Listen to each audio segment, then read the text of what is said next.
কারণ বর্তমান যে সরকার আছে এর সাথে নির্বাচনবিহীন এর কথা কেউ শুনবে না। গত 17 বছরে ফ্যাসিস্ট খুনি হাসিনার স্বৈরাচারী যে ব্যবস্থাপনা ছিল, যার কারণে মানুষ নির্বিঘ্নে বাইরে বেরোতে পারে নাই, নিজের ইচ্ছা মতো পথে চলতে পারে নাই। আজকে সেই সমস্যাগুলো নাই, যার কারণে দেশের মানুষ জনসাধারণ নিজের ইচ্ছা মতো স্বতঃস্ফূর্তভাবে আজকে এই আনন্দ র্যালিটা করছে এবং দেশনায়ক তারেক রহমানের যে রাষ্ট্র কাঠামোর 31 দফা সেটা জনমানুষের মধ্যে পৌঁছে দিচ্ছে। আপনারা জানেন আমাদের দেশনায়ক তারেক রহমান ভারপ্রাপ্ত চেয়ারম্যান বিএনপির, উনি 31 দফা বাস্তবায়ন করার লক্ষ্যে নেতাকর্মীদের উদ্বুদ্ধ করেছেন। আমরা তার দেয়া রাষ্ট্র সংস্কারের 31 দফা বাস্তবায়ন করার লক্ষ্যে জনগণের দ্বার প্রান্তে পৌঁছাই দেওয়ার জন্য আমরা এই মোটরসাইকেল শোভাযাত্রা।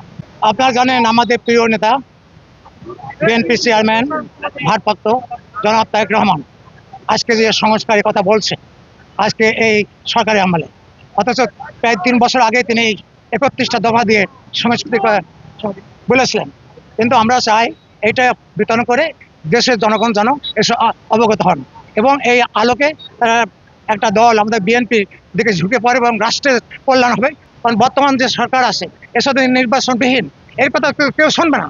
যতক্ষণ নির্বাচিত সরকার না আসবে তত দুর্নীতি বলো, আজ পুলিশ প্রশাসনকে বলো, তাছাড়া এদের নামানো যাবে না। তাই অনতিবিলম্বে আমরা নির্বাচনের দাবি করছি, অনতিবিলম্বে। 17 বছর ধরে কোনো এই দেশের মানুষ, সাধারণ মানুষ, নেতারা কোনোদিন কোনো মিছিল মিটিং করতে পারেনি। আর যেহেতু তারা ছোটভাবে মিছিল করতে পারছে সেই আনন্দে তারা ঢাকঢোল পেয়ে আসে।